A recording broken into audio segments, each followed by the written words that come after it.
Hey guys, welcome to this week's podcast episode. I'm really excited about today's guest, Olivia Parkes. She's based out of Chicago and she's building the operations behind the 500K to 10 million per year business. Today's going to talk about her extensive journey, freelancing, scaling, CEO, entrepreneurship, blind spots. It's going to be a really interesting conversation. Olivia, welcome. Thank you. Thanks for having me, Christopher. I'm excited to be here. First off, start people with your background and your story, and we'll get right into it. Yeah, so it's definitely been a journey. I guess it really there's kind of 2 points where it started, but like in college, I was kind of going through an existential crisis. Like, is this really what I want to do with my life? I was doing a science degree at the time, and like a year or so before this, my dad had passed away. And so I think that's why I was kind of like questioning things so much and like wondering, is this really what I want to do with my life? Because I'd been hit with this, reality that life is actually very short and you can't just coast through it because it will be over before you know it. So I was thinking, like, is this really what I want to do? Like, I knew I wanted to make a certain amount of money. I had a certain lifestyle I wanted to live, a certain lifestyle I'd become accustomed to growing up. And I knew that that wasn't simply going to continue if I didn't create a career for myself where I could earn that kind of money. Right. So I was like, what shall I do? What shall I do? I realized my options really were go into investment banking and work myself to death for like a decade, and then maybe I'll be making the kind of money I want, but I have to deal with all of like the corporate BS. Or I could just start a business now. And I knew long term that I wanted to start a business anyway. So I was just kind of like, well, let's just do it now.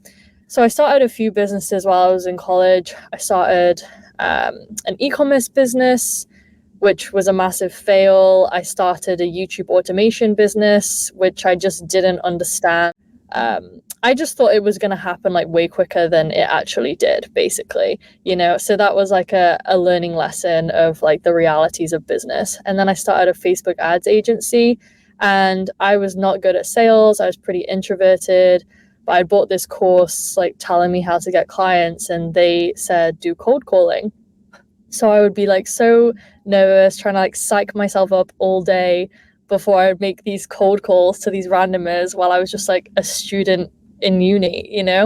So anyway, I would do it. I actually had some people like that were interested, so like that was cool, but still I had this like massive fear of sales. So I had a friend at the time who was really, really good at sales. I called him up and I was like, yo, like, who taught you sales? Because they're clearly doing something right and I need to learn from them.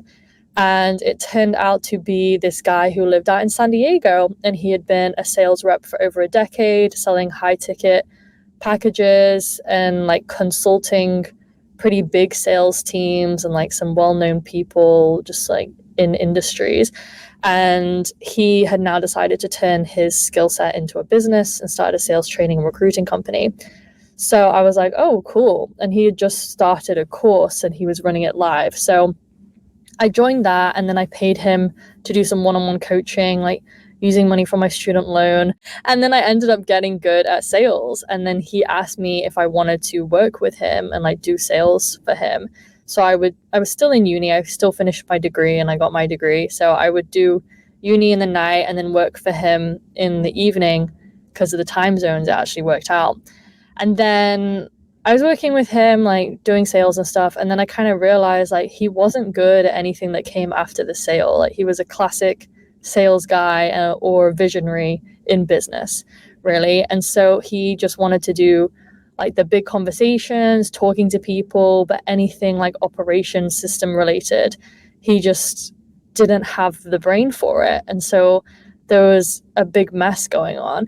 And I'm like naturally very systems oriented, like being someone that studied science and stuff. So I stepped in and taught myself by necessity and just kind of like filled in the missing pieces and created the systems for his business. And I ended up creating like the whole recruiting system for like hiring sales reps and placing them with business owners and like that whole vetting process. I helped him hire all his team members, build out all his infrastructure and stuff like that. And I actually once I finished my degree, I went to San Diego to work with him for a bit in person, and we doubled his business in a year. So that was pretty awesome. I became his COO. And then I was just traveling around the States, like meeting other people. And I realized like this wasn't an isolated problem. Like a lot of business owners have this issue with their operations because they are very visionary.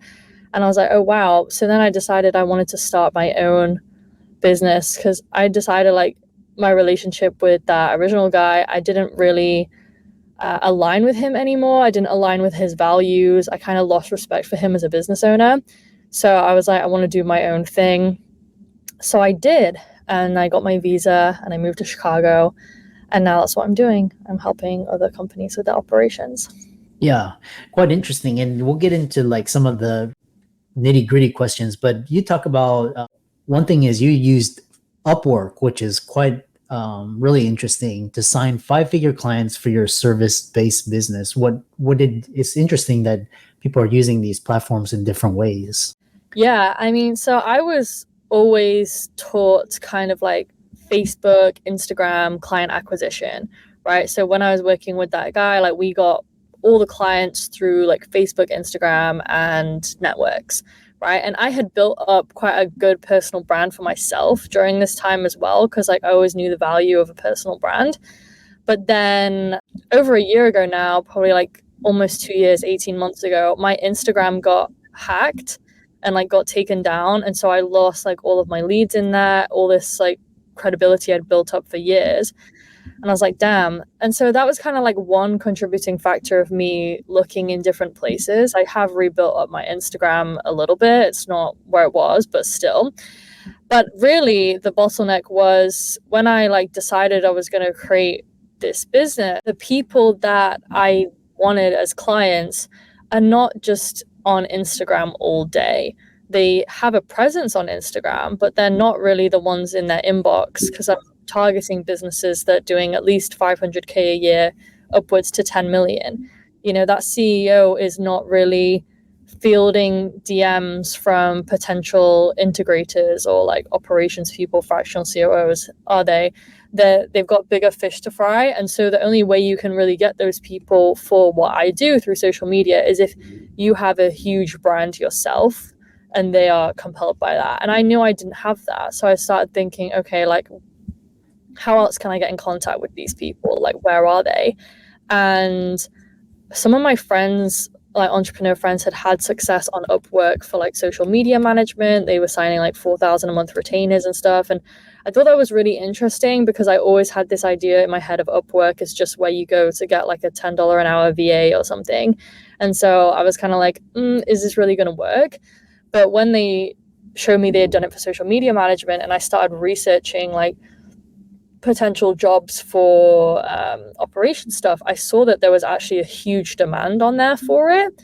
People like wanted my skill set and they just didn't know where else to look for it, quite clearly.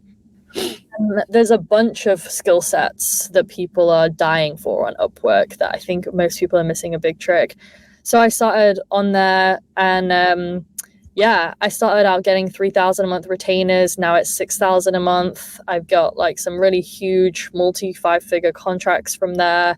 It's really awesome because what you find is the sales cycle is a lot shorter because you're talking to people that already know that they have a problem and are so motivated to solve that problem already that they're actively posting to get help about it. Whereas on social media, you're spending half your time finding out if someone is even interested in what you have to offer already. Do you know what I mean? So it really cuts down the sales cycle. And I found that the clients I've got from here, they are much more motivated. Like they show up a lot better. They give me the tools that I need.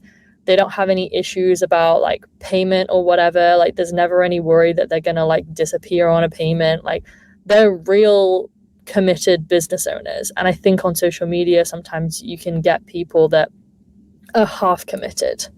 Do you know what I mean? So yeah, it's been awesome. And now I've turned that into a course and I teach other service providers and freelancers how to sign high ticket clients on Upwork as well. It's amazing just I wouldn't say creator economy, but just the availability of you go to these platforms, they're like kind of like marketplaces now. And just like if you're looking for talent, you go to Upwork or Fiverr. Or, if you're, arts and crafts, eBay, Etsy, Airbnb is marketplace. All these different niche. It's really fascinating what the internet has really done. So it looks like you've done very well. You've mastered the sales process. And so talk about the operations behind scaling to millions. Yeah, I mean, it really all depends on where you're starting from, right? Because the clients that I work with, they might excel in some areas, but they're like disastrous in others. So that's why any client I first start working with, I do a full audit of their business, like everything from marketing, sales, operations, finances, fulfillment, how their team is structured, their offers, the payments, like diving into their finances, literally everything. Like there's no stone unturned, because you really have to diagnose the problem, like not just the surface problem of like, oh, we had a low profit month, but like why, right? Like finding out the root cause of that.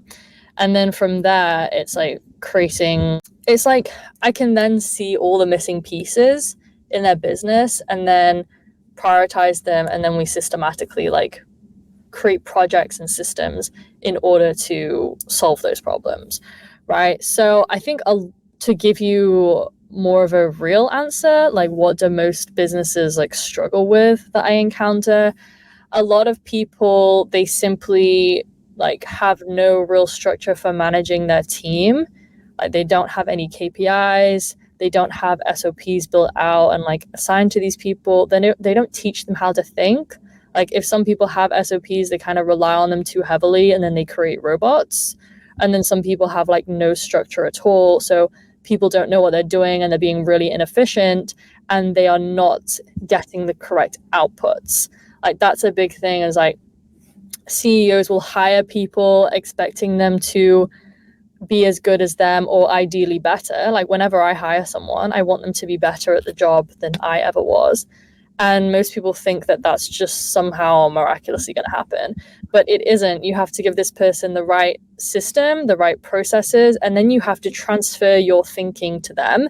And you have to hire someone that has the natural tendencies to perform that job at a high level, right? So once you give them this training, they can do it better than you, right? So that's really what you're looking for. And there's kind of a lot I said there, but that's kind of like, if you think about it, those are kind of really the pieces that people miss, because in order to like sustainably scale and grow your business, you need to build a team of people that take accountability, are committed, are self-started, they do the things better than you do, right? And that all comes from the hiring, the systems, your processes, and the way that you can train these people up to think like you and like use their own thinking. Yeah, I'd say that's a big thing. Yeah, I love that. Hiring for talent, basically, if you look at your value of your time, let's say it's like, 300 per hour or what, and then if you have like a $10 per hour task, you hire that and educate and create systems of people and teams. I'm interested in what stops most CEOs from scaling their blind spots, or you alluded to it earlier, but I'm just want to elaborate on it. I'd say one of the biggest things is trying to do too much at once. They have shiny object syndrome, and even if it's not like always moving on to a new thing, like a lot of CEOs will be like, oh, like this is the new thing we need to implement that's going to like take us to the next level, and then 2 minutes later it's a new thing. But then some people just are like always working on like 10 projects at once, and that's a quick way to get nothing done, right? So it's very easy to fall into this fallacy by, how do I word this properly? So it's like if you want to do like these 10 things, right? So you feel like you should do them all now, otherwise you're missing out on the outcome you would have got from doing that thing if you do it later, right? So they're always kind of like in this trap, like, oh, I have to do it now, even if that means I'm kind of doing a bit too much, because otherwise I'm going to miss out on the outcome I want, right? But the thing is like they never actually reach that outcome because they can never do those 10 things to the level that's actually required to get the result that they're looking for. So I think that is such a big thing of CEOs, is having the discernment to understand, okay, I can really only focus on like 1 to 3 things per quarter to do them at the highest level and get the result that I want. And then like next quarter, I can reevaluate the projects and see what is going to be the next best thing. Because it's so easy to just like stay on this treadmill, like fooling yourself you're making progress when you're doing a bunch of things, but you're actually really not at all. And that's like the biggest thing. And then the other thing is kind of similar that I kind of alluded to like when I first started talking about this, is just like stopping and changing every 5 minutes. Like, yes, pivoting is important. There's a line where you literally do just have shiny object syndrome, and you're like, oh, this is the right thing. No, this is the right thing. No, this is the right thing. You don't make any progress because let's say if you're working on a project and to get it to a point that it's successful, like let's say you wanted to implement my Upwork strategy, you wanted to like implement Upwork as a new segue for you to get clients, right? There's that initial time where it takes you to learn even how to do it, implement it for a while before you even start to see results. But most people, they'll get like halfway and then they'll be like, oh no, let me go do this other thing. They do that and then they get halfway on that and they've wasted so much time. They're always in this like the period where they never get any results.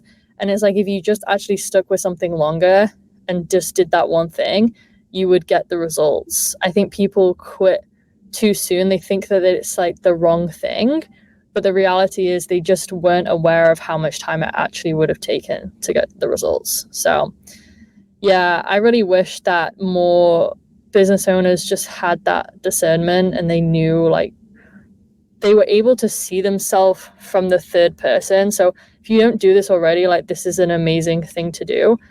Like, at the end of your day, kind of reflect on the day as if you're an outsider watching the movie of your day, right? And you're kind of seeing how you reacted to things, like what you were doing, and kind of form your opinion of like what this person was doing. Like, is it kind of crazy? Like, 1 minute they were so excited about this idea and now they're just changing tact on their team and dropping everything and doing everything else.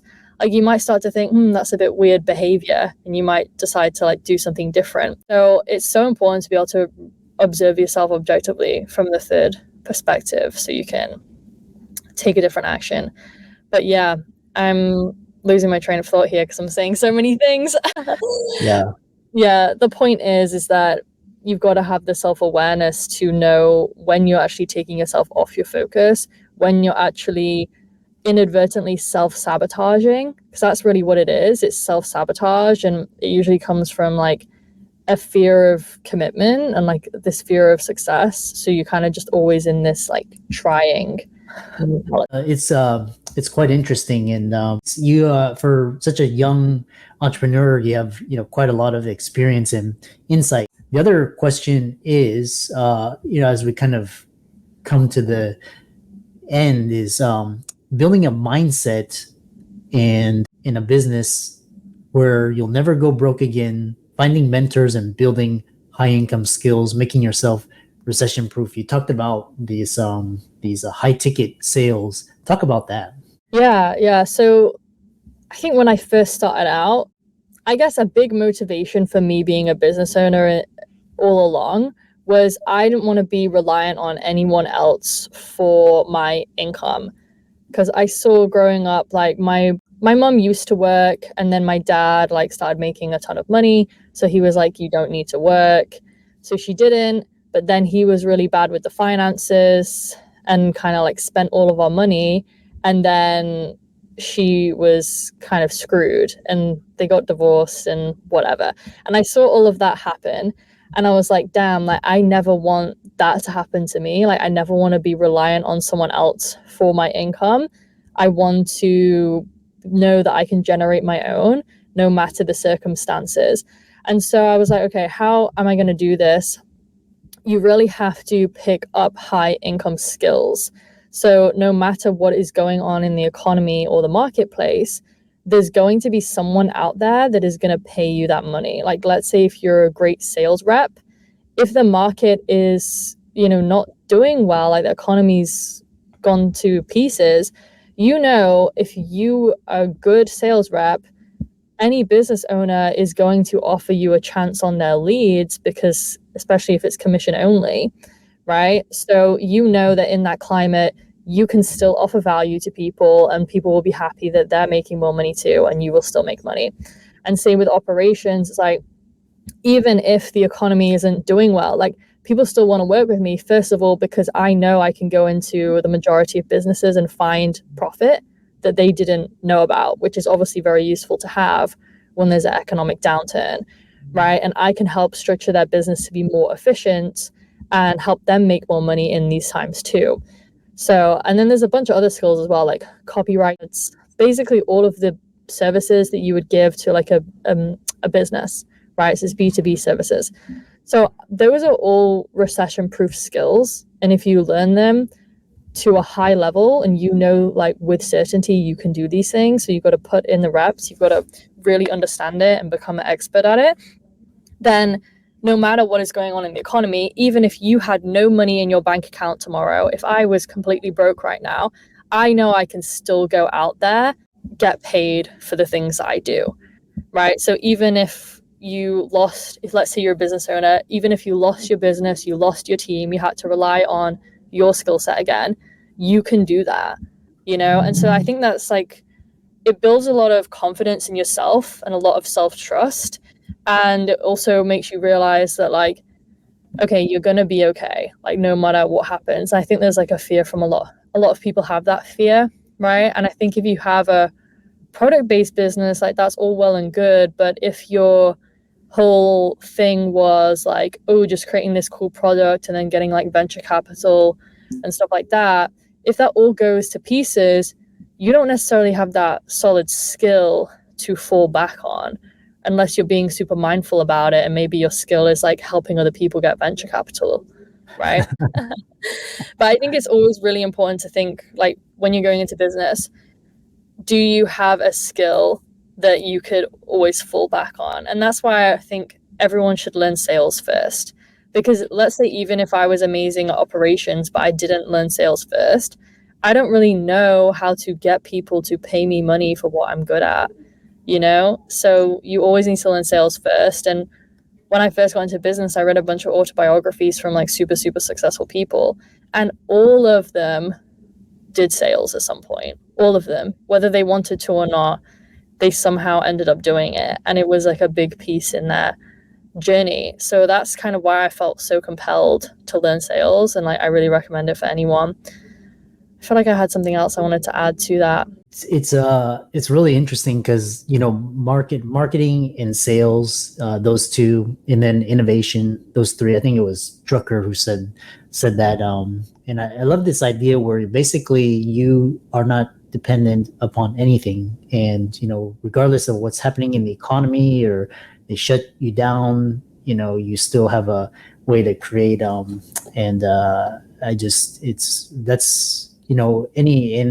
love this idea where there's no security today. So the only security is the skills that you have, the high income skills that you have using social media or sales as well. How can people contact you, follow you? And one thing is, what do you think were the biggest, kind of one of the final question is, what do you think were the things in your journey that made the biggest difference to be where you are now for people that are just starting out? Yeah, I mean, I think probably the biggest thing for me is I went like crazy on personal development, like anything I could get my hands on, any kind of program, learn like personal development and like put yourself in tough situations. I did it.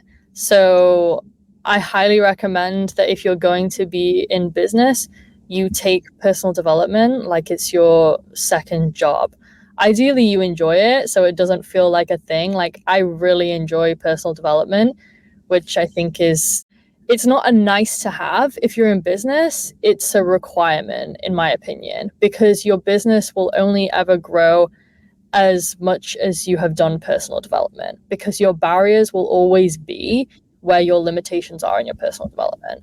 So if you want to be successful as a freelancer, as a solopreneur or entrepreneur, you've got to be invested in your personal development. Yeah, I love that. And one thing is the best return on investment is in yourself. I was reading this one book by Alex Hermosi talking about just $100 million leads and basically return on advertising, marketing. Those types of returns, you can actually get much better than those returns in equities, the stock market. In a business, if you can get it to scale, and the returns are almost infinite, the sky's the limit. And looks like you have quite a number of followers on Instagram, YouTube, LinkedIn, TikTok, Facebook. All of these resources will be in the links and show notes. And let's thank Olivia for coming on, such a young age, and with much success and so much insight and wisdom. So thanks so much. Thank you for having me. It's been great.